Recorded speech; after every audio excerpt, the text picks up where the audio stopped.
Hello, my name is Craig Mason and this is Property Influencers, where we talk to some of the leading figures in the retail real estate market.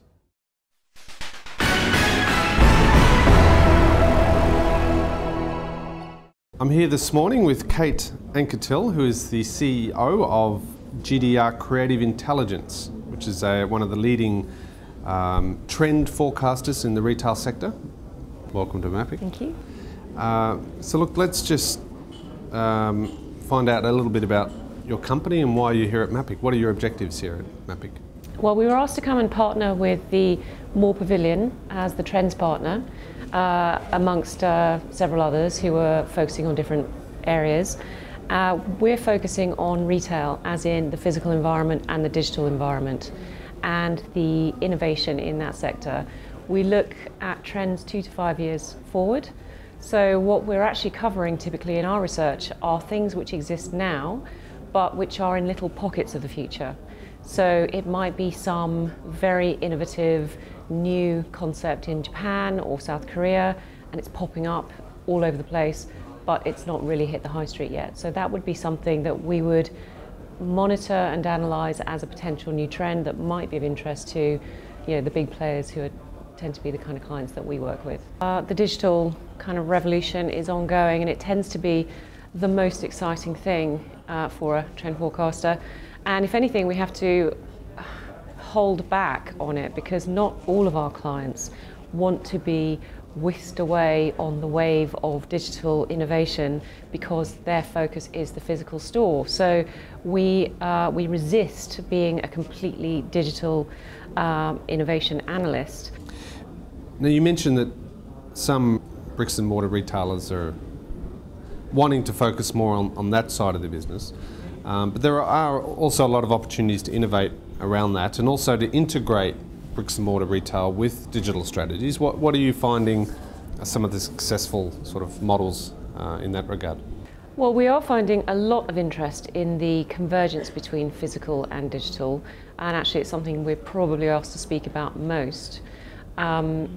Every retailer realises, I think, maybe barring a few kind of high-end luxury environments that trade on heritage and individual personal service, most retailers, I would say, are looking to combine technology within their store.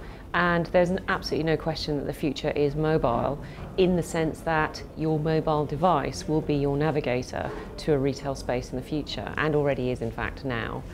Mobile in your hand, or a device in your hand that interfaces with the store, often bringing in social media, obviously, because people don't trust brands as much as they trust peer group reviews, and the growth of kind of super peer group, i.e. not just your peers or your mates or people like you, but scientists who are of an independent, impartial background, giving reviews about products, as well as your peer review. That's the absolutely holy grail. If we're looking out the next 12 to 24 months, what are some of the trends that, as you mentioned, have been popping up in different parts of the world that you think will likely go mainstream in the next 2 years? Well, you mentioned the word pop-up. Obviously, pop-ups are always with us.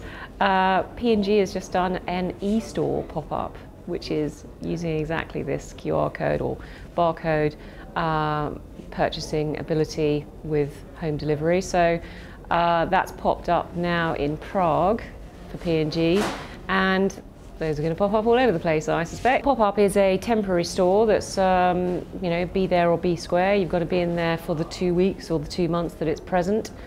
It's a huge advantage to brands who don't want to invest in a permanent space. They may be testing something in an environment, a location, or with a target group that they're not normally comfortable with or sure that they will appeal to. Also very high-end brands, which is where this originally started about 10 years ago, and only the winners actually get invited to have a permanent concession. So it really invigorates retail, and it's a great inexpensive way for a retailer to trial locations and potential target audiences. The economic environment is a lot of uncertainty at the moment, particularly in Europe.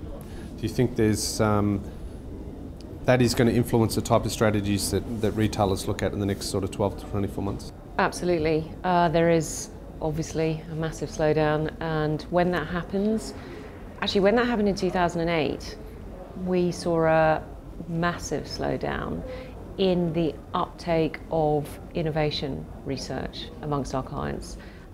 There was a big hunkering down, there was complete lockdown of budgets, nobody moved for a year, no travel, no consultancy, no nothing, because there was panic and uncertainty. This time around, the current crisis that we're in, it doesn't feel like that. It feels different, because I think that big corporations have realised that this is going to be the way we live for the next few years. This is not one big disaster that the world is going to stop after this month.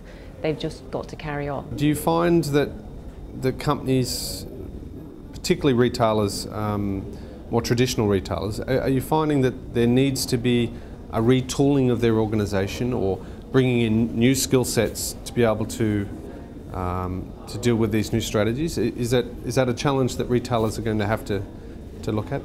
In my experience, they have those skill sets, but they're not necessarily talking to each other enough.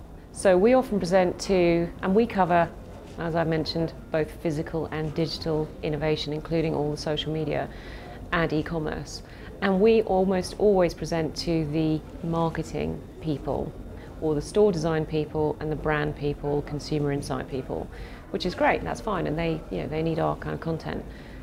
However, they sometimes say, oh, perhaps we should have brought the IT people in. Maybe we should invite the e-commerce team. And I'm thinking, yes, you should, because you obviously don't talk to them. You don't get together with them. It is not normal for you to look at innovation, insight, and talk to consultants about digital innovation in the same room with the marketing people and the IT people. So that is a considerable problem, I would suggest, amongst big corporations and retailers. And I'm sure it's one that they'll kind of even out in the next 5 years or so, because, this is all relatively new, isn't it, from human existence. We've only really had this sort of issue for the last 5 or 10 years. Thank you very much, Kate. My pleasure. Appreciate your time. Thank you. And we hope you enjoy the rest of your MAPIC. Thank you very much.